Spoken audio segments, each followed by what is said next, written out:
Salut tout le monde, alors cette fois un petit tableau, c'est pas moi qui l'ai fait, je précise, je l'ai pris sur le forum automobile propre.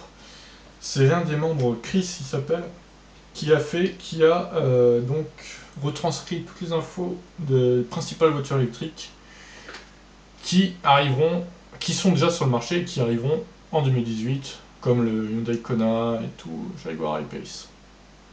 Voilà. Dans ces infos, il y a donc le PA range, l'autonomie selon la norme PA, le NEDC range. Ça compare un peu toutes les voitures électriques en fait.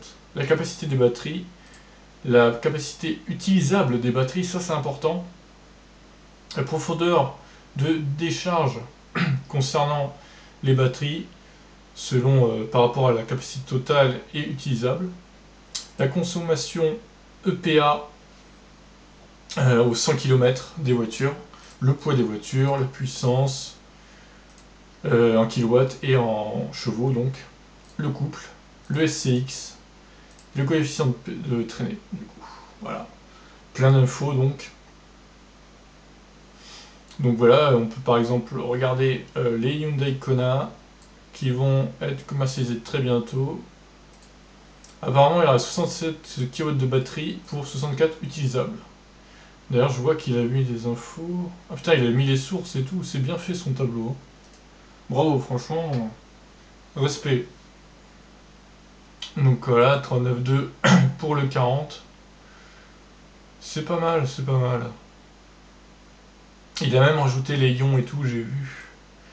Parce que j'avais fait un topic concernant capacité utilisable et tout.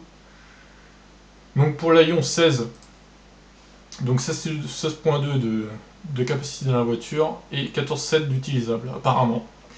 Selon des chiffres théoriques. Mais bon, ça me.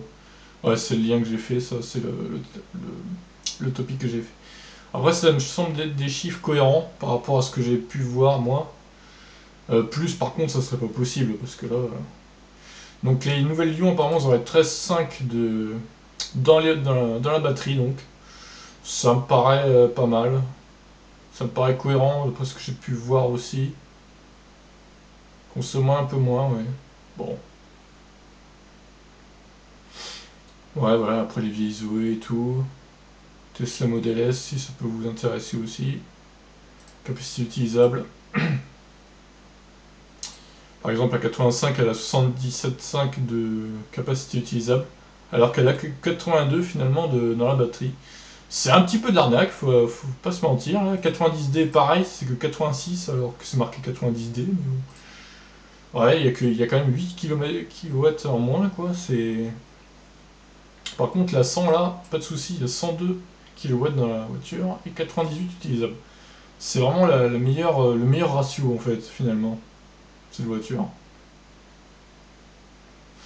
La 60 aussi, c'est pas mal le ratio, elle a 59,5 utilisables. La 70 aussi, du coup, 69 utilisables. La 75, ça va aussi, c'est correct. Par contre, ouais, 85-90, j'ai pas compris là. Bon, Tesla qui c'est un peu foiré pour le coup. Donc, Tesla Model 3, la plus petite aura 50 kW dans la batterie apparemment, utilisable. Et la 75 sera la longue range donc. Voilà, 75 kW pour la plus grande autonomie de la Tesla. 74 utilisables en gros, quoi. 77 de capacité. Il y a tellement d'infos, on sait pas où donner de la tête en fait.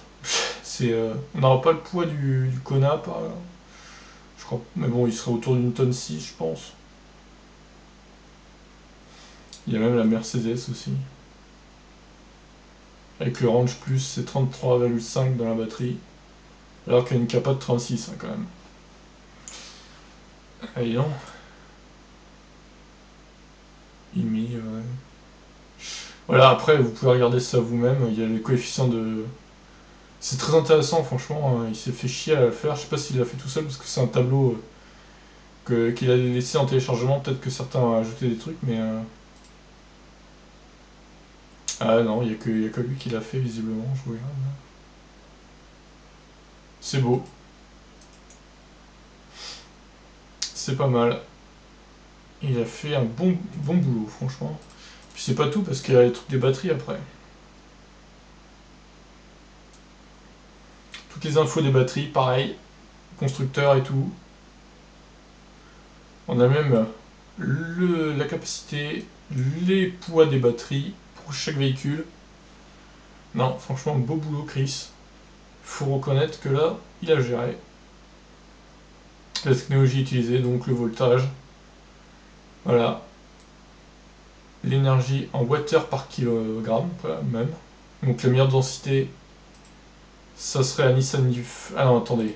Tesla Model S 100. Ouais, le Model S et le Model X, meilleure densité par kilo. Intéressant. Et la pire, ce serait... Ah, bah c'est zéro. Ouais, ça m'étonne pas. En même temps, elles sont vieilles hein, déjà, donc... c'est normal, j'ai envie de dire. 2010, on faisait pas beaucoup mieux. Putain, mais vous imaginez maintenant, quoi, avec la densité de maintenant? Rien que, putain, on pourrait au moins mettre 32 kilowatts là-dedans, quoi, je suis sûr. Ou une trentaine, ouais. Facile. Donc il y a même la technologie, voilà. Donc la Nissan Leaf 2, passive air, ouais, voilà, c'est que AR. Donc les Nissan Leaf, ça surchauffe, voilà. Ah, c'est vrai que les e-Golf, elles ont pas ça aussi, elles ont pas de... Ah, c'est intéressant. Au fournissement actif, pour les ions et tout. Donc voilà, pour ça. Un tableau très intéressant donc. Je vous laisse voir ça. Je vous remets au début. Voilà. Et je vous laisse voir ça tranquillement. À tête reposée. Bon allez, ciao tout le monde.